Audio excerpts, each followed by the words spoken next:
আল্লাহ রাব্বুল আলামিন ডাক দিয়ে জানিয়ে দেয়, মানুষেরা রে, তোমাদের উপর যেরকম রোজা ফরজ করা হয়েছে, পূর্ববর্তী মানুষের উপরেও এরকম রোজা ফরজ করা হয়েছিল। যারা আল্লাহকে ভয় করো তাদের জন্য রয়েছে অফুরন্ত কল্যাণ। সুবহানাল্লাহ বলেন আর জোরে বলেন আল্লাহু আকবার। এ মুসলমান বাবাজি, মাহে রমজান মাসে রোজা যদি রাখে তাহলে বুঝতে হবে এটা ইমানদার মানুষ, আর রোজা না রাখলে বুঝবেন ফাসিক। জোরে বলেন কি? ফাসিক, প্রকাশ্যে উনি গুনাহের কাজ করে। শুনে রাখেন, আমাদের মধ্যে অনেক সমস্যা আছে। কেমনে সমস্যা? এক শ্রেণী আবার আছে, আমার প্রশ্ন করলো, বলে হুজুর একটা প্রশ্ন কি? বলে একটা রোজা রাখতে হবে আর একটা থাকতে হবে, এইটা আবার কি? আমি বললাম আমি তো বুঝি নাই। কি বলছে বলেন তো? বলতেছে একটা রোজা রাখতে হবে আর একটা থাকতে হবে, দুইটাই পালন করলে সে পুরা রোজা হবে। তা আমি তো বুঝলাম না কি জিনিস। বলে যে রোজা রাখবেন, আপনি স্বামী স্ত্রীর কাছে যাইতে পারবেন না। আমি বললাম যে আপনি কোরআন মানেন নাকি এই ভণ্ড মানেন? জোরে বলেন ঠিক কিনা? কোরআন যদি মানেন, কোরআন স্পষ্ট আল্লাহ পাক বলেছেন যে শোনো মানুষ, যখন সন্ধ্যা গণিয়ে আসলো, সন্ধ্যার পরে তোমার স্ত্রীর সাথে তুমি জনমিলন করতে পারবে, থাকতে পারবে। সুবহে সাদেকের আগেই তুমি আবার গোসল করে পবিত্রতা অর্জন করবে, রোজা রাখবে, নামাজ পড়বে, কোনো সমস্যা। এটা আল্লাহর কথা। এখন আল্লাহর কথা মানবেন নাকি এই ভণ্ডর কথা মানবেন? জরবান কার কথা মানবেন? আল্লাহর কথা মানবেন। মুসলমান বাবাজি, আরেকটা কথা আপনাদেরকে বলে রাখি, শুনুন। যুবক বাবাজি, তোমাদের জন্য একটি কথা আমি মেসেজ তোমাদের দিয়ে রাখি। যেহেতু মাহে রমজান মাস, এটা বড় গুরুত্বপূর্ণ কথা। অনেক যুবক বিবাহ করে নাই, বিবাহ না করার কারণে যৌবনের কারণ না, যখন ঘুমিয়ে থাকে অনেক সময় হেতেরাম হয়ে যায়, স্বপ্ন দোষ হয়ে যায়। জোরবরণ হয় কি হয় না? পুরুষ মানুষ যারা, প্রত্যেকটা মানুষের জীবনে যৌবনময় সেটা হয়েছে, কিন্তু মাসালা না জানার কারণে গুনাহের কাজগুলো আমরা করে ফেলেছি। বাবাজি শুনে রাখেন, যদি কোনো ব্যক্তি যৌবন বয়সে হেতেরাম হয়ে যায়, স্বপ্ন দোষ হয়ে যায়, হয়ে যাবার পরে আপনার লজ্জা শুরু হয়ে গেল। আল হায়া শুবাতুম মিনাল ঈমান, লজ্জা হলো ঈমানের সর্বোত্তম অঙ্গ। জোরে বলেন ঠিক কিনা? আল্লাহ নবীর কথা, ঈমানের সর্বোত্তম অঙ্গ হলো লজ্জা। এখন আমার এরকম স্বপ্নদোষ হয়ে গেছে, এখন চিন্তা করলাম মা রইছে, বাবা রইছে, এই অবস্থা এখন কি করি, কোনটা করব?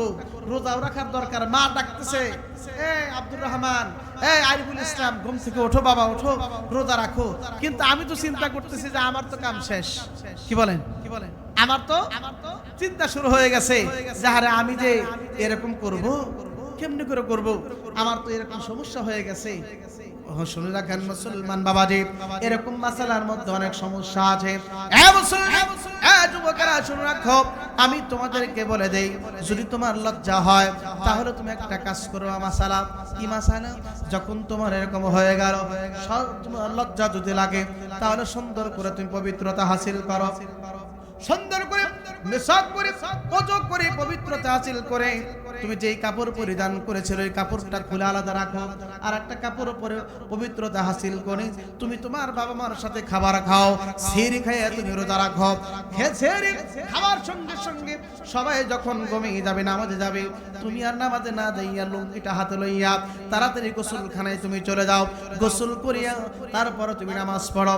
তোমার রোজাও হবে, তোমার নামাজ কবুল হবে। সুবহানাল্লাহ। এ মুসলমান, আরেকটা জিনিস অনেক সময় আমাদেরকে প্রশ্ন করে, হুজুর রোজা রাখছি, দিনের বেলায় ঘুমাইছি, স্বপ্নদোষ হয়ে গেছে, হয় কি হয় না? স্বপ্নদোষ হয়ে গেছে। শুনে রাখেন মুসলমান বাবাজি, এটা কোনো সমস্যা নাই, হতেই পারে। এটা আল্লাহ পাকের একটা খেলা। আল্লাহ পাক এটা খেলা দেখিয়েছেন, এই জন্য চিন্তা করার কারণ নাই। আস্তে করে গোসল করে আপনি পবিত্র হয়ে যান, আপনার রোজার কোনো ক্ষতি হবে? কোনো ক্ষতি হবে না, রোজা রাখতে পারবেন। আমার মা বোনেরা, আমার একজন মা আছে, আমার একটা বোন আছে, আমার এক স্ত্রী আছে। আল্লাহ পাক কলিজার টুকরা সন্তান মেয়ে দিছিল, আল্লাহ নিয়ে গেছে। আমারও তো মেয়ে ছিল রে মা। ও বন্ধু, খেয়াল করে শুনে রাখি, মাদের যখন কোনো শরীর খারাপ হয়ে যায়, সমস্যা হয়ে যায়, এই সময় রোজা রাখার কোনো প্রয়োজন নাই, লজ্জার কিছু নাই, রোজা রাখতে হবে না, এটা মাফ করে দিয়েছে কি? জোরে বলেন কি? সামনে মাহে রমজান, এই রমজান মাসের মধ্যে অনেক আমাদের মাসালা জানা ভুল আছে, আমাদের জানার প্রয়োজন। অনেক মানুষ ক্লান্ত হয়ে যায়, এশার নামাজ পড়ে ঘুমিয়ে গেছে, এক ঘুমে সকাল 7টা বেজে গেছে। কয়টা? সকাল 7টা বেজে যাবার পর ঘুম থেকে উঠছে, আরে সেহরি খাইলাম না, রোজাও থাকা পারলাম না, কেমনি এখন আমি কেমন করব? এর মাসালা আছে না জানা? যখন দেখলেন ইশারে নামাজ পড়ে ঘুমিয়ে গেছেন, সকাল 8টা বেজে গেছে, ঘুম ভেঙে গেছে, সেহরি খাইতে পারেন নাই, ফজর নামাজ পড়তে পারেন নাই, বলে আর কোনো কিছু করতে হবে না, ওই ঘুম ভাঙার সঙ্গে সঙ্গে নিয়ত করেন আমি রোজা রাখলাম। সুবহানাল্লাহ। নিয়ত করলে রোজা রাখলাম, এই নিয়ত করিয়া সঙ্গে সঙ্গে আপনি কি করেন? ওযু করিয়া আপনার ফরজ নামাজটা আপনি আদায় করেন, আপনি রোজা রাখেন, আবার ইফতারের সময় ইফতারি করবেন, আল্লাহ পাক আপনার রোজা কবুল করে নেবেন এবং ফজরের নামাজটাও আমার আল্লাহ কবুল করে নেবে। সুবহানাল্লাহ। আর জোরে করুন আল্লাহু আকবার। বিসমিল্লাহির রাহমানির রাহিম।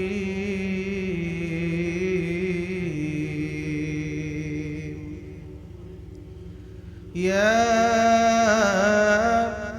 أيها المزمل قم الليل إلا قليلا نصفه أو انقص منه قليلا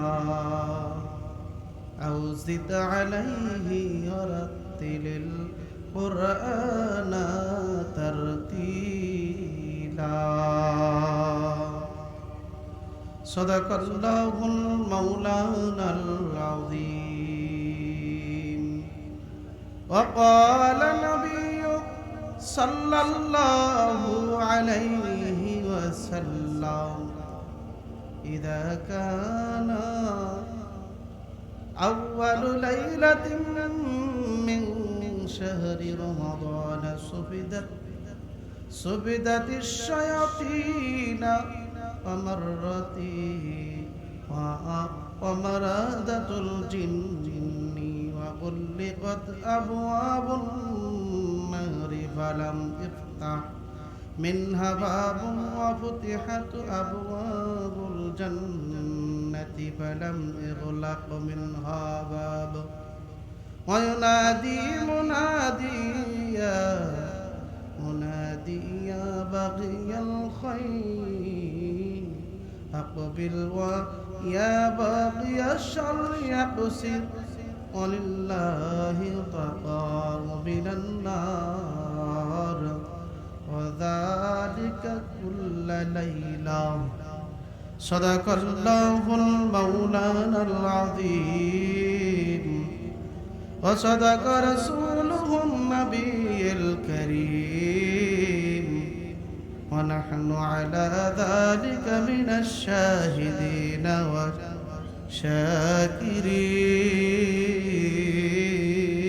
والشاكرين والحمد لله رب العالمين سبحانك لا علم لنا إلا ما علمتنا إنك أنت العليم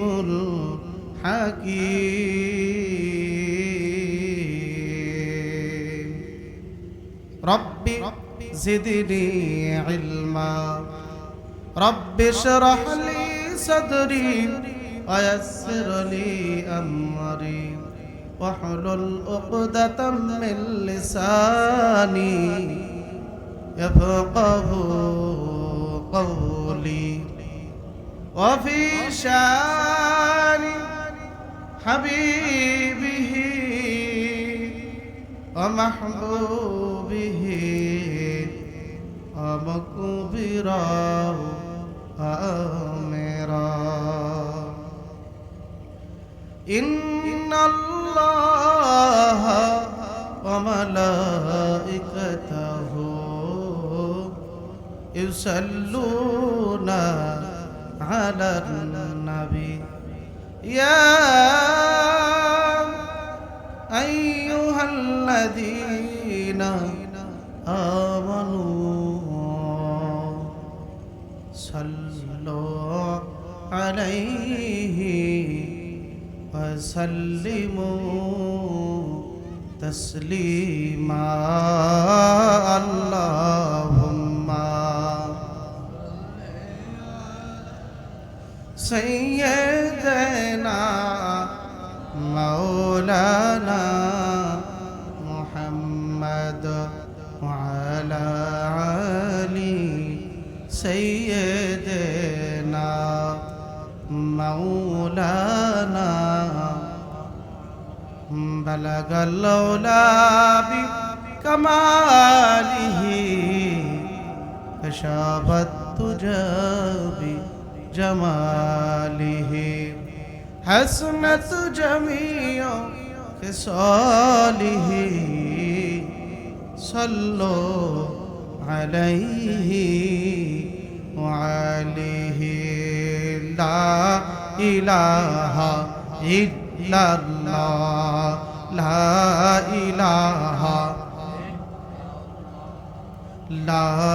ইলাহা ইল্লাল্লাহ লা ইলাহা আও লা ইলাহা জরে লা ইলাহা ইল্লাল্লাহ লা ইলাহা ইল্লাল্লাহ লা ইলাহা লা ইলাহা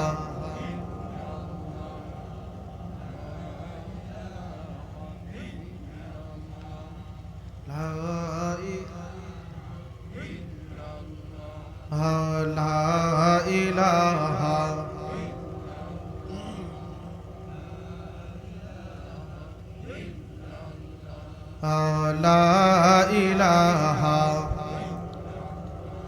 লা ইলাহা ইল্লাল্লাহ মুহাম্মাদুর রাসূলুল্লাহ সাল্লাল্লাহু আলাইহি ওয়াসাল্লাম। আল্লাহ পাকের ইসমে জাতের জিকির একটু করব। আল্লাহ পাকের জাতি নাম আব আও আব আও আব আও আব আও আব আও আব আও আব আও আব আও আব আও আব আও আব আব আও আব আও মারহাবা মারহাবা আব আও আব আও আব আও আব আব আও আব আও আব আও আব আও আব আব আও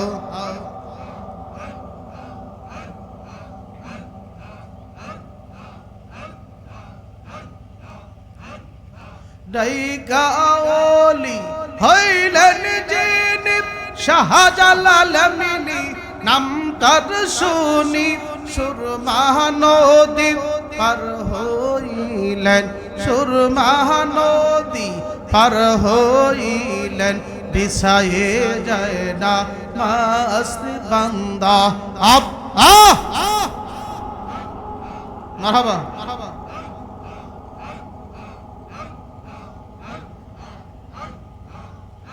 লা ইলাহা ইল্লাল্লাহু মুহাম্মাদুর রাসূলুল্লাহ। সকলেই বলুন সাল্লাল্লাহু আলাইহি ওয়া সাল্লাম। নাহমাদুহু ওয়া নুসাল্লি আলা রাসূলিহিল কারীম, আম্মা বা'দ। বাউশাইদ বাইতুল মামুর জামে মসজিদ ও মক্তবের উন্নয়ন কল্পে বার্ষিক ওয়াজ মাহফিল। আজকের এই মাহফিলের সম্মানিত সভাপতি আমার শ্রদ্ধাভাজন অত্যন্ত মহাব্বতের মানুষ, যিনি আমার মাথার তাজ, জনাব আলহাজ হযরত মাওলানা মুহাম্মদ শুকুর মাহমুদ সাহেব, ইমাম পেশ অত্র জামি মসজিদ। আল্লাহ পাক তার হায়াতে বারাকা দান করুন, সকলে বলুন আমিন। এবং আজকের দিনে প্রধান মেহমান হযরত মাওলানা এস.এম. হুসাইনুল ইসলাম, পরিচালক তালিমুল ইসলাম মাদ্রাসা ও মহাসচিব জাগির ইমাম ওলামা ঐক্য পরিষদ মানিকগঞ্জ। এবং আরো আমার পূর্বে আলোচনা করেছে জনাব হযরত মাওলানা আবুল বাশার বেকরা নাগরপুর ঢাকায়। এবং আরো অনেকে কথা বলেছেন। সকলকে আল্লাহ পাক হায়াতে তাইয়্যিবা দান করুন, সকলে বলুন আমিন। আমার সামনে উপস্থিত আছেন আমার পিতৃ সমতুল্য মুরব্বীরা, দাদারা, নওজোয়ান যুবকেরা, ছোট ছোট ছেলেমেয়েরা, পর্দার আড়ালের পুণ্যশীলা পুণ্যবতী আমার সম্মানিত মা ও বোনেরা, সকলকে আন্তরিক সালাম ও মোবারক জানাচ্ছি। আপনাদের কাছে দোয়া চাচ্ছি, আল্লাহ পাকের কাছে সাহায্য চাচ্ছি। কিছু কথা যেন আল্লাহ পাক বলার মতন তৌফিক দান করে, সকলে বলুন আমিন। আর জোরে বলুন আমিন। আমরা এই মাহফিলে এসে খুশি না বেজার? কেন খুশি? আজকে আমাদের মাহফিল শেষ। কি বলেন? এটা জীবনের শেষ মাহফিল হতে পারে, আবার এটাও হতে পারে যে যেহেতু মাহে রমজান মাস, কালকেও তারাবি হতে পারে, পরের দিনও তারাবি হতে পারে। মাহে রমজান মাসে তার মাহফিল হয় না, যেহেতু আজকে মাহফিল, তাহলে বোঝা যাচ্ছে যে আমাদের মাহে রমজান মাসের আগ পর্যন্ত আজকে মাহফিলটাই শেষ মাহফিল। তো আমরা এই মাহফিল এসেছি, আমার জীবনের শেষ মাহফিল হতে পারে। আল্লাহ পাক দয়া করে মহব্বত করে আমাদেরকে আল্লাহ পাকের এই ঘর মসজিদের মাহফিলে আসার এবং বসার মতো সুবর্ণ সুযোগ দান করলেন। সেই মহান ইজ্জাতের দরবারে আমরা সকলেই সমস্বরে আল্লাহ পাকের শুকরিয়া আদায় করি, সকলেই বলে আলহামদুলিল্লাহ। আর জোরে বলে আল্লাহু আকবার। লা ইলাহা ইল্লাল্লাহু মুহাম্মাদুর রাসূলুল্লাহ। সকলেই বলুন সাল্লাল্লাহু আলাইহি ওয়াসাল্লাম। আসুন, যেহেতু আমি সরাসরি আপনাদের মধ্যে আলোচনা যাচ্ছে, এই জন্য আমরা রাত্রি বেশি করব না, যার কারণে সরাসরি আলোচনায় চলে যাচ্ছি। আমার সাথে সকলেই প্রাণ খুলে একটু গভীর মনোযোগ সহকারে একটু পড়তে থাকুন। সকলেই পড়ুন আউযু বিল্লাহি মিনাশ শাইতানির রাজিম। সকলেই একটু উচ্চ আওয়াজে পড়েন বিসমিল্লাহির রহমানির রহিম। ইয়া আইয়ুহাল মুযাম্মিলু কুমিল লাইলা ইল্লা কলিলা। আল্লাহু আকবার। আল্লাহ রাব্বুল আলামিন স্পষ্ট জানিয়ে দিলেন, ইয়া আইয়ুহাল্লাযীনা আমানু, হে ঈমানদার, ইয়া আইয়ুহাল মুযাম্মিল, আমার নবীকে আল্লাহ পাক সরাসরি নাম ধরে ডাকেন নাই, মহব্বত নিয়ে ভালোবাসা নিয়ে বলেছে, হে কম্বল আবৃত আমার নবী। জোরে কন্যা সুবহান। হে পোশাক আবৃত, কম্বল আবৃত আমার নবী গো, আপনি শুনুন, ঘুম থেকে জাগুন, আর ঘুম থেকে জেগে আল্লাহর ইবাদত করুন। জোরে কন্যা সুবহান। আর জোরে কন্যা আল্লাহু আকবার। কাকে স্মরণ করতে বলছেন? এটা এই আয়াতটি স্পষ্ট এটাই বোঝানো হচ্ছে যে মাহে রমজান মাসের জন্য আল্লাহর নবীকে আল্লাহ পাক সুসংবাদ জানাচ্ছেন। জোরে কন্যা সুবহান। বল এই রাত্রি আগমন করার সঙ্গে সঙ্গে আল্লাহ পাক শয়তানকে আটক করে দেয়, শয়তানকে আটকে ফেলে। সুবহানাল্লাহ বলেন। প্রথম রাত্রি আগমন করলে, আউয়াল রাত্রি আসার সঙ্গে সঙ্গে, প্রথম রাত্রি আসার সঙ্গে সঙ্গে শয়তান, দুষ্ট জিন, এদেরকে আল্লাহ পাক আবদ্ধ করে দেন, কারারুদ্ধ করেন, জেলখানায় ভরেন। সুবহানাল্লাহ। কোথায় ভরেন? জেলখানায় ভরেন, মানে আটকিয়ে রাখেন। শয়তানি করতে পারে না, জিন শয়তানেও কোনো কিছু করতে পারে না। তবে শয়তান কিন্তু কয়েক প্রকার আছে। যার মানে ঠিক কিনা? শয়তান কয়েক প্রকার আছে, যেটা আসলে জাতিগত শয়তান। এই শয়তানের সিংহাসন হলো পানির উপরে। জোরে বলেন কোথায়? শুনছেন কোনদিন? পানির উপরে তার সিংহাসন, তিনি সিংহাসন পেতে আছেন। সেখানে তার যত সন্তানাদি, যত লোকজন আছে, মুরিদান আছে, সব তার কাছে হাজিরা দেয়। সকাল বিকাল কাজ বন্টন করে দেয়। আজকে তোমার এই কাজ, তোমরা এই কয়েকজন সকাল থেকে সন্ধ্যা পর্যন্ত শয়তানি করবা, সন্ধ্যা থেকে আবার চেঞ্জ করা হবে, এদেরকে শয়তানি করতে দেওয়া হবে। দেখছেন নি কারবার? হাদিসের ভিতরে আসছে আমার নবী বিশ্ব নবী জনাব মুহাম্মদুর রাসূলুল্লাহ সাল্লাল্লাহু আলাইহি ওয়াসাল্লাম জানিয়ে দিলেন, তোমরা শুনে রাখো ও মানুষেরে, শয়তানের একটা সিংহাসন আছে, শয়তানের সন্তানাদি আছে। শয়তানিরা শয়তানি করে, তাদেরকে একটা স্টাফ ভাগ করা আছে। এই শয়তানগুলো সকালবেলা তার প্রভুর কাছ থেকে, তার মালিকের কাছ থেকে অনুমতি নিয়ে আসে। অনুমতি দেওয়ার জন্য আমার এক উস্তাদ সুন্দর করে বলেছেন, শোনো আমি তোমাদের একটি মজার কথা বলে দেই। আমি বললাম বলেন। তিনি দাঁড়িয়ে দিলেন যে শয়তান যখন সকালবেলা বের হয়ে আসলো, একটা ল্যাংড়া আর একটা গুজা আর একটা ভালো শয়তান এরা আসছে। একজন ভালো শয়তান রাস্তা দিয়ে হাঁটতেছে, কোন শয়তানি করতে পারে না, কি করবে? হাঁটতে হাঁটতে দেখতে পেল যে রাস্তার পাশে কিছু কাঁঠাল গাছ দেখা যায়, আম গাছ দেখা যায়। এই আম গাছের ভিতরে একটা পোকাটা নাড়াচাড়া করতেছে।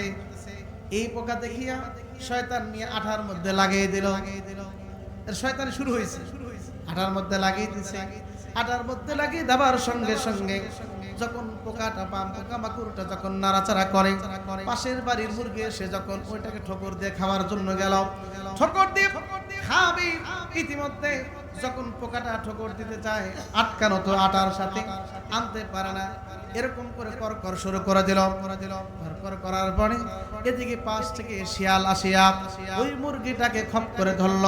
ধরার সঙ্গে সঙ্গে গ্রামের বাড়ির সব মানুষগুলো উলাউলি চিল্লাচিল্লি শুরু করে দিল। চিল্লাচিল্লি করিয়া মানুষ একত্র হয়ে গেল। শয়তান কয় যায় একটা পারছি, একটা শয়তানি করতে পারছি, উনি চলে গেল। এবং সবাই শয়তানি করে আবার যখন তার সিংহাসনে চলে গেল, শয়তানের খোদার কাছে চলে গেল, যে বলতেছে ভালো শয়তান কয় যাবো না, আপনার কাছে আর কি বলবো, ছোট্ট একটু শয়তানি করছি। কয় কি করছা? কয় এটা করছি। কয় না তুমি ভালো করো, তুমি কি করো নাই, ভালো কাজ করতে পারো নাই। এরপরে দ্বিতীয় জন বলে আমি তো ল্যাংরা মানুষ, আমি তো ল্যাংরা শয়তান, আমি ল্যাংরা, আমার তো পা নাই, আমি বেশি দূর যাইতে পারি নাই, তবে একটা জিনিস শয়তানি করছি। ও মালিক শোনো। বলে কি শয়তানি করছো? বলে একটা শয়তানি করেছি। শয়তানি হলো যখন দেখতে পেলাম মানুষগুলো সকালবেলা, ছাত্র ছাত্রীরা সকালবেলা মক্তবে পড়ার জন্য যাইতেছে, একটা খাল পার হতে হয়, একটা বাঁশের ব্রিজ দেওয়া আছে, বাঁশের সেতু ব্রিজ দেওয়া আছে। ওই ব্রিজে ছোট্ট ছোট্ট বাচ্চাগুলো যখন খাল পার হয়ে মাদ্রাসায় যাইতেছে, আমি খুঁটির কাছে বসলাম। যখন বাচ্চাগুলো মাদ্রাসায় যাবার জন্য ওই ব্রিজের উপরে উঠে গেল, ওঠার সঙ্গে সঙ্গে আমি ঝাঁকি দিয়া তাদেরকে ফেলে দিছি। ওই সকল কোরআনের আনছে বারা যত বলেন কায়দা বলেন সব পড়ে গেছে। বলে পড়তে যাইতে পারে নাই।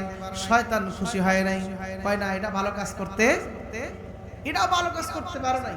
আরেকজন শয়তান ডাক দে বলে ও যাবো না খোদা সাহেব, এদের শয়তানি যদি না হয় তাহলে আমার তো শয়তানি নেই। কে কয় কারণ কি? কয় তুমি কি করছো বলো। আমি একটা শয়তানি করেছি। কয় কি করছো?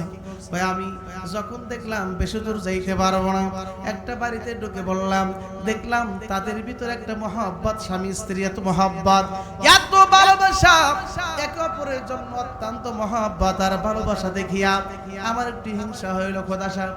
বলে কি হয়েছে? হিংসা হবার পরে আমি ওই বাড়িতে যাইয়া একটা মানুষের ভেষ ধরলাম, মহিলা মানুষের ভেষ জোড়ে।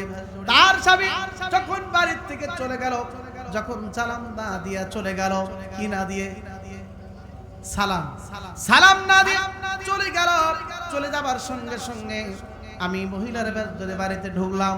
ঢোকার সঙ্গে সঙ্গে বাড়িতে দিয়ে ওই মহিলাকে বোঝাইতে লাগলাম, শোনো তোমার স্বামী তোমার সাথে আসলে ভালো ব্যবহার করে, তুমি কি জানো তোমার স্বামী বাহিরে দিয়ে খারাপ কাজ করে, ওই দিকে মন যায়, এই জন্য আসে না, বাজার থেকে আসে না, ফাঁকি গেলে আর আসে না। তোমার জানা নাই তোমার স্বামী কিন্তু ভালো না। এই কথা বলার পরে স্ত্রী ফুলে টং হয়ে গেল, কারণ মহিলাদের পাম দিলে ফলে বেশি। জানখান ঠিক কিনা? এইরকম ফুলে তখন টং হয়ে গেল। বলে স্বামী আজকে আসো, খবর আছে, হিসাব আছে। স্বামী কোথায় যায় আমার রাইখা কি করে আমি দেখবো। বলে আমি আমি আবার যখন পুরো একজন মানুষের বেশ জোরে ওই স্বামীর কাছে সাথী হয়ে গেলাম। সাথী হয়ে তার বললাম, ভাই শোনো, তোমার স্ত্রী বড় ভালো না, অসম্ভব, আমার স্ত্রীর মতো স্ত্রী হতে পারে না। স্বামী বলতেছে, আমার স্ত্রীর মতো স্ত্রী হতে বলে, স্বর্গ বিশ্বাস যদি না হয়, আজকে তুমি বাড়িতে যাইবা, বাড়িতে যেয়ে দেখবা তোমার স্বামী, তুমি স্বামী তোমার সাথে কোনো ব্যবহার করে কিনা, তোমাকে আদর করে কিনা দেখবা। তোমার স্ত্রী যদি তোমার দিকে না তাকায়, যদি রাগ করে থাকে, বুঝবা তোমার স্ত্রী ভালো না, ভেজাল বাঁধছে কিনা। দেখছেন না, ভেজাল বাঁধিয়ে দিল। স্বামীকে একদিকে স্ত্রীকে একদিকে লাগিয়ে দেওয়ার পরে এই শয়তান শুনতেছে, বলো এরপরে তুমি কি করলা? বলে আমি এরপরে যখন চলে আসলাম তাদের কাছ থেকে আসিয়া বেড়ার আউলে, ওই যে আউনি বেড়ার আউলে দাঁড়িয়ে দাঁড়িয়ে শুনি, দেখি তাদের কি খেলা শুরু হয়। স্বামী বাড়িতে আসছে, আসার সঙ্গে সঙ্গে তার মনে একটা সন্দেহ জেগে গেছে, আমার স্ত্রী বলে ভালো না, আজকে পরীক্ষা করব। এদিকে স্ত্রী রাইগা রইছে, রাগ হয়ে রইছে, আমার স্বামী ভালো না, আসবো আজকে দেখি কি ব্যবহার করে, আমি তার সাথে আগে কথা বলবো না, এরকম ফুলে রয়েছে। বলে তারপরে কি হলো? বলে স্বামী আসার পরে স্ত্রীকে ডাক দিল না, স্ত্রীও আর স্বামীরে ডাক দেয় না, ভেজাল বেজে গেল। যখন ডাক না দেয়, একজন অপরজনের ফোলাফলি কথা যখন শুরু হয়ে গেল, একে অপরের কথা বলে, কথা রাগ হওয়া শুরু করলো, অহংকার বেড়ে গেল। যখন অহংকার বেড়ে যায়, তাদের মধ্যে একটা ঝগড়ার সৃষ্টি হয়ে গেল। ঝগড়ার সৃষ্টি হইতে হইতে এক পর্যায়ে তারা দুইজন দুদিকে চলে গেল। সঙ্গে সঙ্গে শয়তানের লিডার ওই শয়তানকে বুকে জড়িয়ে ধরে গোলাগুলি করার বলে, তোর মতো ভালো কাজ আর কেউ করতে পারে? বলে কারণ কি? বলে শয়তানি সবচেয়ে একটা শয়তানি যদি করতে পারো, পৃথিবীর সব মুসলমান নষ্ট হয়ে যাবে, খারাপ হয়ে যাবে। একটা কাজ করতে হবে, স্বামী স্ত্রীর ভিতরে ঝগড়া বিবাদ যদি বাজিয়ে দিতে পারো, ওই ঘরে শান্তি থাকবে না, ওই ঘরে শান্তি তো থাকবেই না, ওই ঘরের মধ্যে শান্তি সৃষ্টি হবে। এক পর্যায়ে তারা তালাক হয়ে যাবে, আবার যখন একসাথে হবে তাদের বিবাহ শাদী সম্পূর্ণ হবে কি হবে না? তাদের দ্বারা যেই সন্তান দুনিয়ার মধ্যে আগমন করবে, এই সন্তানটা হয়তো ভালো হবে না, ওই সন্তান মহব্বতের সন্তান হবে না, ওই সন্তান ইসলামের দুশমন হয়ে যাবে। আমি শয়তানি করে বড় লাভবান হইতে পারবো, এরকম শয়তানি করাটাই তোমাদের কাজ। জোরে কন্যা নাউজুবিল্লাহ। তাহলে বোঝা গেল শয়তানি সবচেয়ে, মানুষের যদি স্বামী স্ত্রীর সম্পর্ক ভেঙে দিতে পারে, বলে এটা হলো সবচেয়ে বড় শয়তানি, এর চাইতে বড় শয়তানি আর কোনো কিছু হতে পারে না। আমি আপনাদেরকে বলতেছিলাম, আল্লাহ রাব্বুল আলামিনের হাবিব জানিয়ে দিলেন, যখন মাহে রমজান মাস আগমন করে, মাহে রমজান মাসের রাত্রি আগমন করার সঙ্গে সঙ্গে আল্লাহ রাব্বুল আলামিন শয়তানকে কারারুদ্ধ করে, জিন শয়তানকে কারারুদ্ধ করে। আমি বলি শয়তান কিন্তু কয়েক প্রকার আছে, জোরে বলেন ঠিক কিনা? শয়তান একটা হলো মানুষ শয়তান, আরেকটা হলো জিন শয়তান, আরেকটা হলো আসলেও শয়তান। এবং মানুষ শয়তান এবং শয়তান, এই দুই শয়তান মানুষ শয়তান দেখে ভয় পায়, বিশ্বাস হয়। তাই যদি না হইতো রমজান মাসে শয়তান আটকা, তারপরে অনেক মানুষ রোজা রাখে, আছে না নাই? রমজান মাসে রোজা রাখা ফরজ, আল্লাহর হুকুম, নবী তরিকা অনুযায়ী রোজা রাখা ফরজ। এক শ্রেণী আছে এরা রোজা রাখে, আছে না নাই?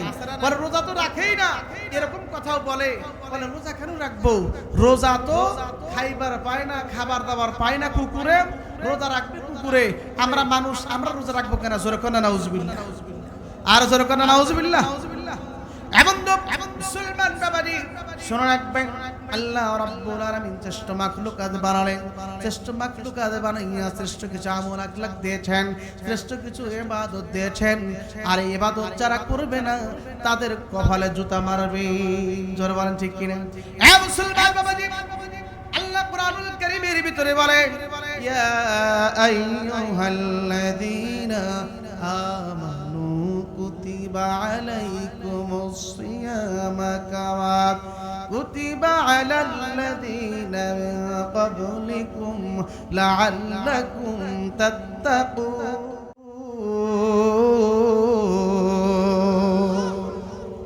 আল্লাহ রাব্বুল আলামিন ডাক দিয়ে জানিয়ে দেয়, মানুষেরা রে, তোমাদের উপর যেরকম রোজা ফরজ করা হয়েছে, পূর্ববর্তী মানুষের উপরেও এরকম রোজা ফরজ করা হয়েছিল।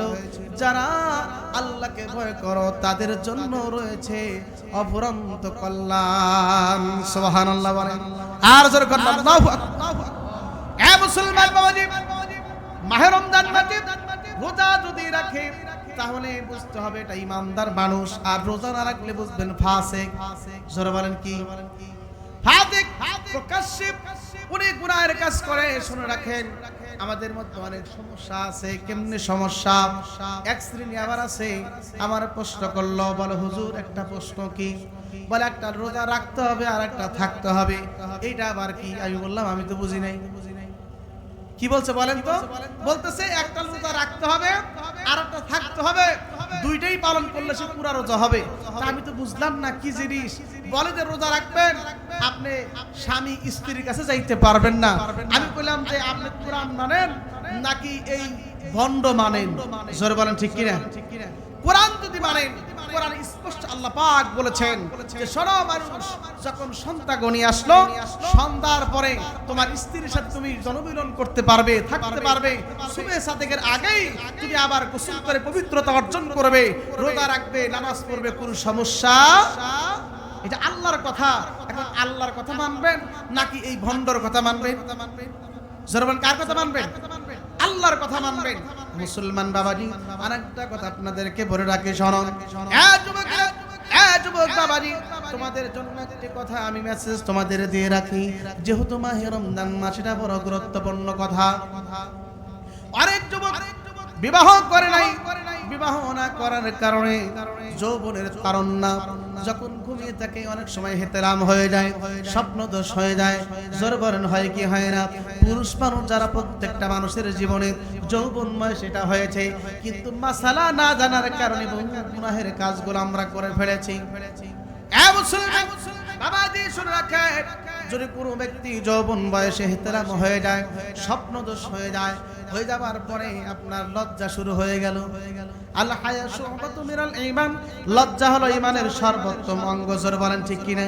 আল্লাহ নবীর কথা, ঈমানের সর্বোত্তম অঙ্গ হলো লজ্জা। এখন আমার এরকম স্বপ্ন দোষ হয়ে গেছে, এখন চিন্তা করলাম মা রইছে, বাবা রইছে, এই অবস্থা এখন কি করি, কোনটা করব? রোজাও রাখার দরকার, মা ডাকতেছে, এ আব্দুর রহমান, এ আরিফুল ইসলাম, ঘুম থেকে ওঠো বাবা, ওঠো, রোজা রাখো। কিন্তু আমি তো চিন্তা করতেছি যে আমার তো কাম শেষ। কি বলেন? আমার তো চিন্তা শুরু হয়ে গেছে যে আরে আমি যে এরকম করব, কেমনে করে করব, আমার তো এরকম সমস্যা হয়ে গেছে। শুনে রাখেন মুসলমান বাবাজি, এরকম মাসালার মধ্যে অনেক সমস্যা আছে। যুবকেরা শুনে রাখো, আমি তোমাদেরকে বলে দেই, যদি তোমার লজ্জা হয় তাহলে তুমি একটা কাজ করো। মাসালা কি? মাসালা, যখন তোমার এরকম হয়ে গেল, তোমার লজ্জা যদি লাগে, তাহলে সুন্দর করে তুমি পবিত্রতা হাসিল করো। সুন্দর করে মেসাক করে, ওযু করে, পবিত্রতা হাসিল করে, তুমি যেই কাপড় পরিধান করেছিল ওই কাপড়টা খুলে আলাদা রাখো। আর একটা কাপড় পরে পবিত্রতা হাসিল করে তুমি তোমার বাবা মার সাথে খাবার খাও। সেহরি খাইয়া তুমি রোজা রাখো। সেহরি খাওয়ার সঙ্গে সঙ্গে সবাই যখন ঘুমিয়ে যাবে, নামাজে যাবে, তুমি আর নামাজে না যাইয়া লুঙ্গিটা হাতে লইয়া তাড়াতাড়ি গোসলখানায় তুমি চলে যাও। গোসল করিয়া তারপর তুমি নামাজ পড়ো। তোমার রোজাও হবে, তোমার নামাজও কবুল হবে। সুবহানাল্লাহ।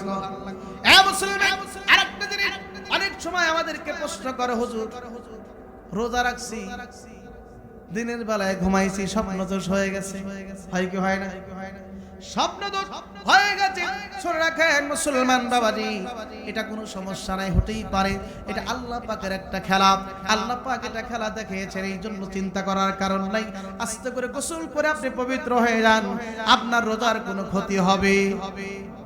কোনো ক্ষতি হবে না, রোজা রাখতে পারবেন। আমার মা বোনেরা, আমার একজন মা আছে, আমার একটা বোন আছে, আমার এক স্ত্রী আছে। আল্লাহ পাক কলিজার টুকরা সন্তান মেয়ে দিছিল, আল্লাহ নিয়ে গেছে। আমারও তো মেয়ে ছিল রে মা। ও বন্ধু, খেয়াল করে শুনে রাখি, মাদের যখন কোনো শরীর খারাপ হয়ে যায়, সমস্যা হয়ে যায়, এই সময় রোজা রাখার কোনো প্রয়োজন নাই, লজ্জার কিছু নাই, রোজা রাখতে হবে না, এটা মাফ করে দিয়েছে কি? জোরে বলেন কি? সামনে মাহে রমজান, এই রমজান মাসের মধ্যে অনেক আমাদের মাসালা জানা ভুল আছে, আমাদের জানার প্রয়োজন। অনেক মানুষ ক্লান্ত হয়ে যায়, এশার নামাজ পড়ে ঘুমিয়ে গেছে, এক ঘুমে সকাল 7টা বেজে গেছে। কয়টা? সকাল 7টা বেজে যাবার পর ঘুম থেকে উঠছে, আরে সেহরি খাইলাম না, রোজাও থাকা পারলাম না, কেমনি এখন আমি কেমন করব? এর মাসালা আছে না জানা? যখন দেখলেন ইশারে নামাজ পড়ে ঘুমিয়ে গেছেন, সকাল 8টা বেজে গেছে, ঘুম ভেঙে গেছে, সেহরি খাইতে পারেন নাই, ফজর নামাজ পড়তে পারেন নাই, বলে আর কোনো কিছু করতে হবে না, ওই ঘুম ভাঙার সঙ্গে সঙ্গে নিয়ত করেন আমি রোজা রাখলাম। সুবহানাল্লাহ। নিয়ত করলে রোজা রাখলাম, এই নিয়ত করিয়া সঙ্গে সঙ্গে আপনি কি করেন? ওযু করিয়া আপনার ফরজ নামাজটা আপনি আদায় করেন, আপনি রোজা রাখেন, আবার ইফতারের সময় ইফতারি করবেন, আল্লাহ পাক আপনার রোজা কবুল করে নেবেন এবং ফজরের নামাজটাও আমার আল্লাহ কবুল করে নেবে। সুবহানাল্লাহ। আর জোরে করুন আল্লাহু আকবার। নাই বলে এ হুজুর, আপনার কাছে প্রশ্ন, আমি রোজা আছি, তাহলে কি আমার দাড়ি ছাড়তে পারবো নি? এরা প্রশ্ন করে না?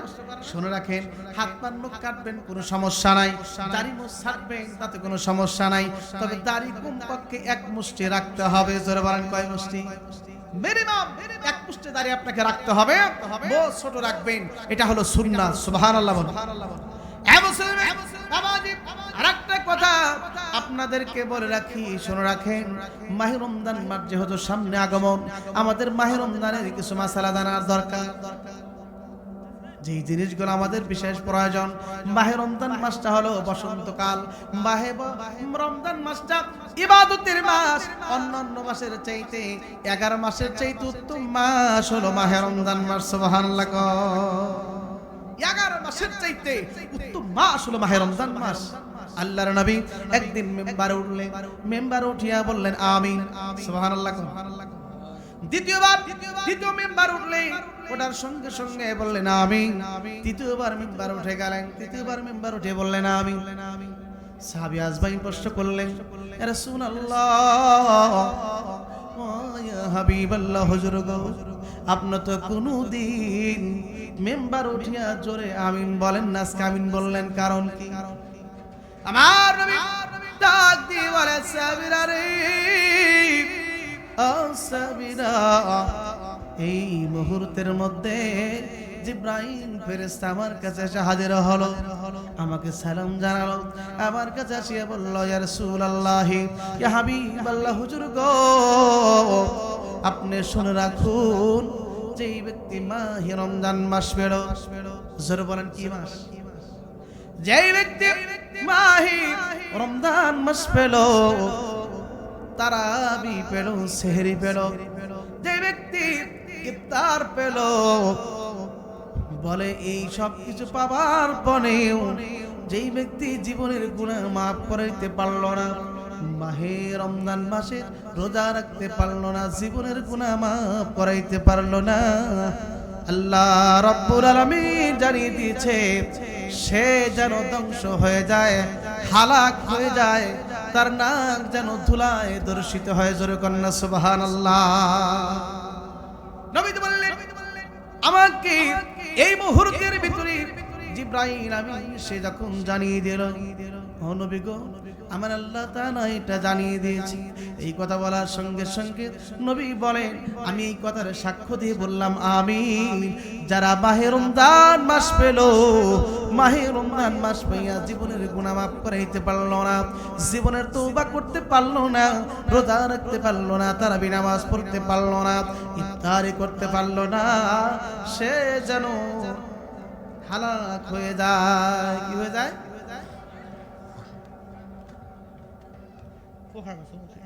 জিকির করে লা ইলাহা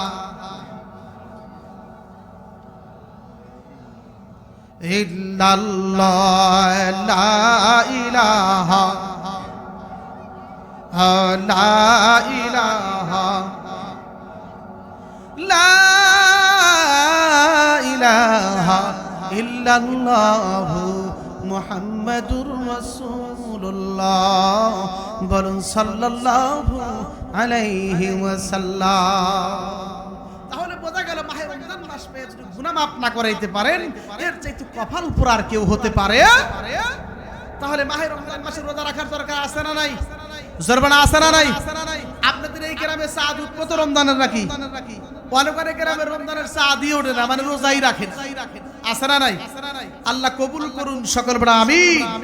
একটু হাত তুলে দেখাই দেন আল্লাহ জাল্লা গো, আমরা রমজান মাসে রোজা রাখবো। নারে তাকবীর, লিল্লাহি তাকবীর। বলেন হে আল্লাহ, নিয়ত করলাম মাহে রমজান মাসের রোজা আদায় করব ইনশাআল্লাহ। আল্লাহ কবুল করুন সকলে আমিন। হাত নামান আলহামদুলিল্লাহ বলেন, সকলে বলেন আলহামদুলিল্লাহ। দ্বিতীয় মেম্বার ওঠার পরে নবীজি ডাক দিয়ে বললেন, সাহাবীরা বললেন ইয়া রাসূলুল্লাহ, দ্বিতীয়বার আমিন বললেন কারণ কি? নবীজি সঙ্গে সঙ্গে ডাক দিয়ে বলে, এ সাহাবীরে তোমরা শোনো রে, আমার এই মুহূর্তের মধ্যে জানিয়ে দেওয়া হলো, জিবরাইল আমিন জানিয়ে দিল, যেই ব্যক্তি তার মা বাবাকে পাইল, যেই ব্যক্তি মা বাবাকে পাইল রে, জীবনের গুনাহ মাফ করাইতে পারল না, সে হালাক হয়ে যাক, ধ্বংস হয়ে যাক, তার নাকটা দুলায় দর্শিত হয়ে যাক। আল্লাহু আকবার বলেন। নবী বলেন, আমি এই কথা শুনিয়া আমিন বলে দিয়েছি, কোন সুবহানাল্লাহ। পিতা মাতা পাইলো, জীবনের গুনাহ মাফ করাইতে পারলো না, এর চাইতে হতভাগা আর কেউ হতে পারে না। জোরে বলেন ঠিক কি না? এ মুসলমান বাবাজি, আল্লাহর নবী নূর নবীজি বিশ্বনবী সাইয়্যিদুল মুরসালিন খাতামুন নবীন হুজুর পাক সাল্লাল্লাহু আলাইহি সাল্লাম একদিন এরকম করে আলোচনা বয়ান পেশ করতেছিলেন। ইতিমধ্যে একজন সাহাবী এসে হাজির হয়ে গেল। সাহাবী বললেন, ইয়া রাসূলুল্লাহ, ইয়া হাবিবাল্লাহ, হুজুর গো, আপনার কাছে আমার একটা প্রশ্ন, আমি কি আল্লাহর জান্নাত পাবো না? সুবহানাল্লাহ। কি প্রশ্ন করছে? ও নবী, আমি কি আল্লাহর জান্নাত পাবো না? সুবহানাল্লাহ। আমার নবী ডাক দিয়ে বললেন, এ সাহাবী রে, তুমি কি আমারে দেখছনি? সুবহানাল্লাহ। বলে, তুমি কি আমারে দেখছো? বলে, হ্যাঁ। রাসূলুল্লাহ, আমি তো আপনাকে দেখতে পাইলাম। নবী বলেন, শোনো, তুমি যেহেতু আমারে দেখতে পাইলাম, আমি নবীরে দেখতে পাইলে তার জন্য জাহান্নাম হারাম হয়ে যায়, জান্নাতটা ওয়াজিব হয়ে যায়। সুবহানাল্লাহ। আমার নবীকে কোন ব্যক্তি যদি যোগে একবার দেখতে পায় ওই নূরানি চেহারাটা, তার জন্য ওই জাহান্নামের আগুন হারাম, জান্নাত আমার আল্লাহ ওয়াজিব করে দেয়। নবী বললেন, এ সাহাবী, তুমি কি আমারে দেখতে পারছো? বলে, হ্যাঁ। হে রাসূলুল্লাহ, আপনারা দেখতেছি। বলে, যদি আমারে দেখো তাহলে তোমার জন্য জান্নাত ওয়াজিব হয়ে গেছে। সুবহানাল্লাহ বলেন। ডাকতে বললেন, ইয়া রাসূলুল্লাহ, ইয়া হাবিবাল্লাহ, হুজুর গো, আপনার কাছে আরেকটা প্রশ্ন আমার রয়ে গেল। বলে, বলো, কি আমাকে বলতে চাও? বলে, রাসূলুল্লাহ, জান্নাতের ভিতর কি হুর গিলমান পাবো? বলে, হ্যাঁ, কমপক্ষে একটা জান্নাতের সাথে একজন দুইজন নয় রে, 70টা করে হুর গিলমান দেওয়া থাকবে। কোন সুবহানাল্লাহ। কয়জন? 70 জন করে হুর গিলমান দেওয়া থাকবে। বলে, হুর গিলমান বলে কেমন সুন্দর হবে? বলে, পোশাক পরিধান করবে, পোশাক দিয়ে তার শরীর দেখা যাবে, ওই শরীর ভেদ করিয়া, চামড়া ভেদ করিয়া হাড় দেখা যাবে, হাড় ভেদ করিয়া মজ্জা দেখা যাবে। বলে, এত সুন্দর চেহারা থাকবে, তার দিকে জীবনে একবার তাকাইলে আর কোনদিন তার নজর সরবে না। কোন সুবহানাল্লাহ। এত সুন্দর চেহারা। এই গিলমান দেখে নবী বললেন, এ সাহাবীরা, কেন আমাকে জিজ্ঞেস করলা? বলে, রাসূলুল্লাহ, ইয়া হাবিবাল্লাহ, হুজুর গো, আপনার কাছে আমার জিজ্ঞেস ছিল এই জন্য, আমি জীবনে বিবাহ করতে পারলাম না, আমি কারো মেয়ে বিবাহ করতে চাইলে আমার বিবাহ দেয় না, কোন মেয়ে আমার সাথে বিবাহ বসতে চায় না। আপনি আমার দিকে একটু তাকিয়ে দেখেন। নবী বলেন কেন বলো? বলে ইয়া রাসূলুল্লাহ, আমাকে দেখতে বড় কালো, খাটো, বেটে এবং মোটা, আমার নাকটা হলো বোসা, এত বিশ্রী চেহারা আমার, কোন মানুষের মেয়ে আমার সাথে বিবাহ দেয় না। যেহেতু দিবে না, না দিল, যেহেতু আপনি বলছেন জান্নাত পাবো, জান্নাতে হুরগেল মান পাবো, আমি হুরগেল মান নিয়ে খুশি থাকবো। সুবহানাল্লাহ বলেন। নবী ডাকতে বললেন, এ সাবিরি, এ সাবিশো, তুমি কি বিবাহ করতে চাও? বলে ইয়া রাসূলুল্লাহ, বলেন কি, আমি তো বিবাহ করতে রাজি আছি। সুবহানাল্লাহ। নবী বললেন, এ সাবি শোনো, আমি নবী ঘোষণা দিলাম এই মজলিস থেকে আমি তোমাকে বিবাহ করাবো। সুবহানাল্লাহ বলেন। সঙ্গে সঙ্গে সাহাবী মুস্কি মুস্কি হেসে দিলেন, বললেন ইয়া রাসূলুল্লাহ, ইয়া হাবিবাল্লাহ, হুজুর আপনি কোনোদিন তো মিথ্যা কথা বলেন না, আপনি যেহেতু বলেছেন অবশ্যই আপনি বিবাহ আমাকে করাবেন। বলে শোনো রে সাহাবী, এই মুহূর্তে যাও, তোমার একটি কথা বলে দিলাম। বলে ইয়া রাসূলুল্লাহ, ইয়া হাবিবাল্লাহ, হুজুর আমাকে বলেন কি হুকুম করবেন বলেন। নবী ডাক দিয়ে বললেন, শোনো রে, এই মুহূর্তের মধ্যে তুই মদিনায় চলে যাইবা। সুবহানাল্লাহ বলেন। এই মুহূর্তে মদিনায় চলে যাইবা। মদিনায় যাইয়া ওই আব্দুল ওহাবের একটা মেয়ে আছে, তার নাম হলো হুরে মাদিনা। জারবারের নাম কি? হুরে মাদিনা।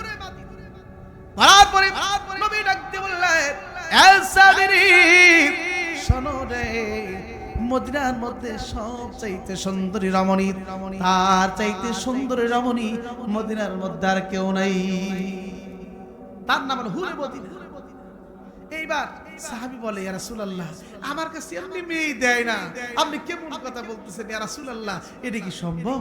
নবী বললেন, আমি নবী বলছি, তুমি আমার পয়গাম নিয়ে তার কাছে পৌঁছে দাও। সুবহানাল্লাহ। সাহাবী আজমাই চিন্তায় পড়ে গেলেন, হুরে মদিনা এত সুন্দর চেহারা, মদিনার মধ্যে সুন্দরী এই মেয়েটাকে বিবাহ দিবে এরকম একজন কালো বেটে খাটো মানুষ, তারপরে নাক বোসা, একেবারে পাতিলের মতো মুখটা, এমন তো সাহাবী চিন্তা করলেন, আমার কিছুই করার নাই, আমার নবী বলেছে আমার কাজ আমাকে করতে হবে। বলে যাইবা মদিনায়, মদিনায় যাইয়া আমার সালাম জানিয়ে দিবা, আমার সালাম দিয়ে বলবা আমি তোমাকে পাঠিয়ে দিয়েছি, এই কথা বলবা নবী আমাকে পাঠিয়ে দিয়েছে, নবীর আপনি সালাম গ্রহণ করুন। এই বলে ডাক দিয়া তাকে সালাম দিয়া আমার কথা জানাইয়া বলবা তোমার মেয়েটাকে, আপনার মেয়েটাকে আমার সাথে বিবাহ নবী দিতে বলছে। সুবহানাল্লাহ।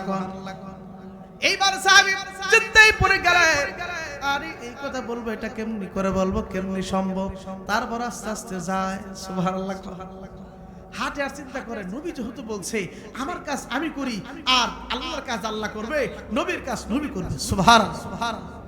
হাত ধরতে চলে গেলেন মদিনায় যাইয়া আব্দুল ওহাব সাহেবের বাড়িতে আস্তে করে করাঘাত করলেন, সালাম দিলেন, আসসালামু আলাইকুম হালাল ভাই।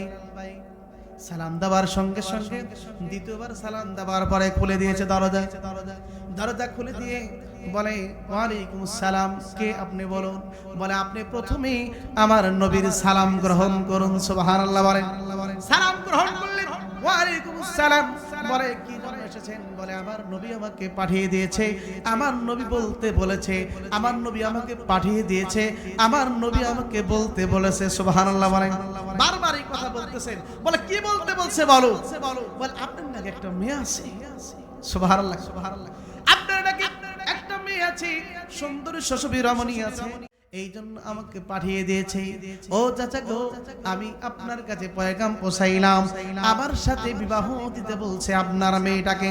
এ মুসলমান বাবাজি, বলার সঙ্গে সঙ্গে এবার আব্দুল ওহাব তাকে দেখে, আরে আমার মেয়েটার নাম হলো হুরে মাদিনা, এত সুন্দর চেহারা, এত সুন্দর চেহারা, আর এমন একটা মানুষ আগমন করলো, এমন একটা মানুষ আগমন করলো যে মানুষটি দেখতে বড় কালা, নাকটা বোসা এবং বেটে মোটা, এই ছেলের সাথে কেমনি বিবাহ দিব? আব্দুল ওহাব ডাকতে বলে সম্ভব না। ডাকতে পারে কি সম্ভব?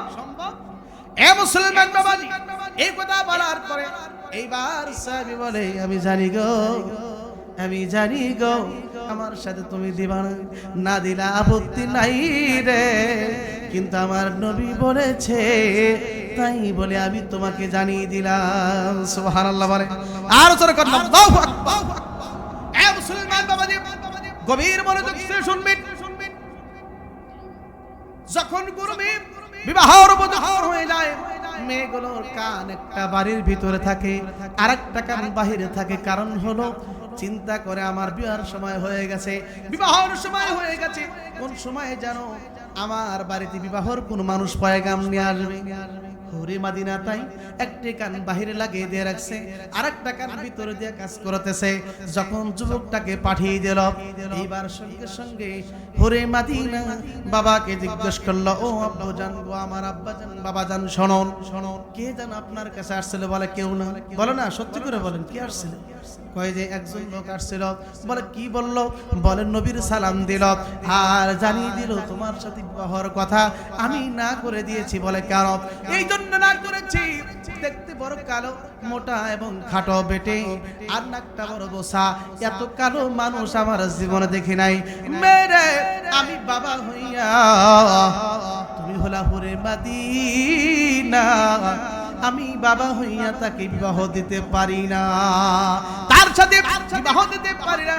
সঙ্গে সঙ্গে বললেন, আব্বাজান শোনেন গো, আপনি কি জানেন না নবী হলো সব চাইতে, নবী হলো ঈমান, নবী হলো আমার জান, নবীর চাইতে কোনো মানুষকে বেশি ভালোবাসা যাবে লা ইউমিনু আহাদুকুম হাত্তা কুনা হাব্বা ইলাইহি মিন ওয়ালিদিহি ওয়া ওয়ালাদিহি ওয়ান নাসি আজমাইন।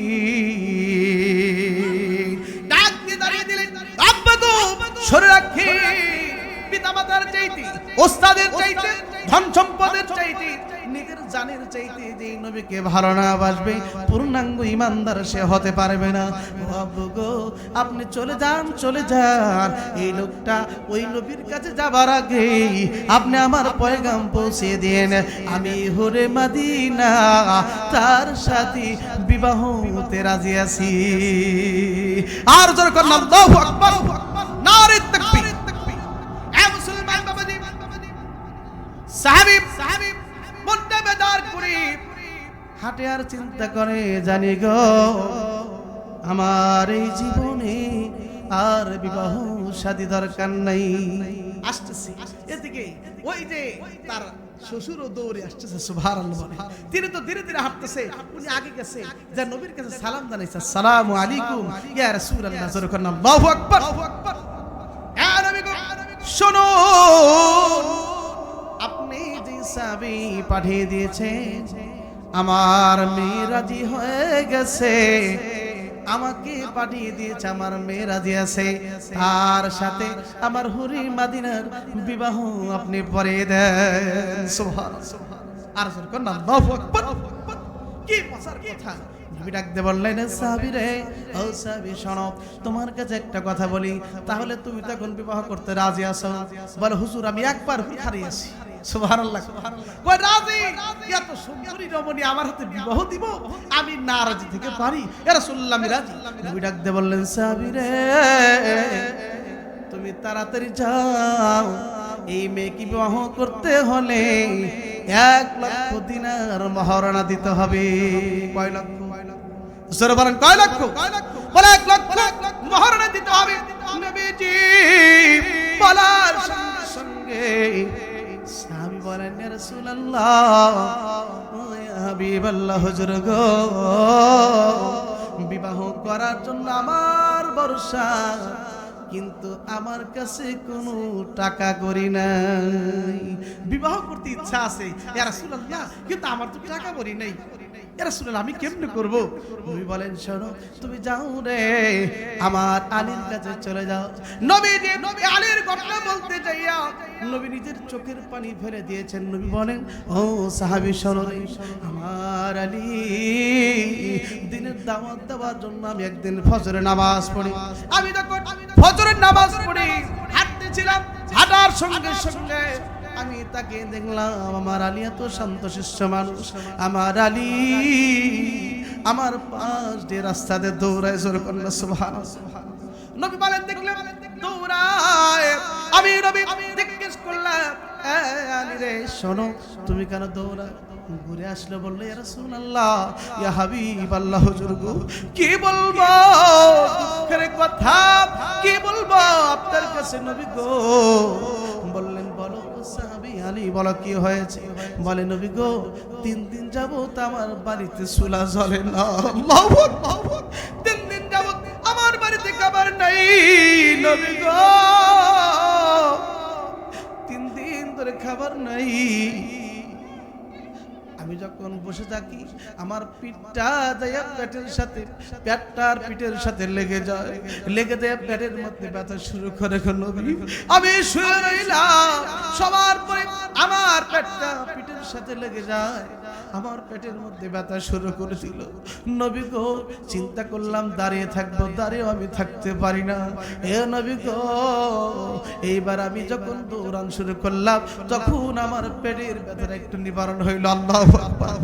নবী বলে আলী রে তোমরা কত দূর যাইবে?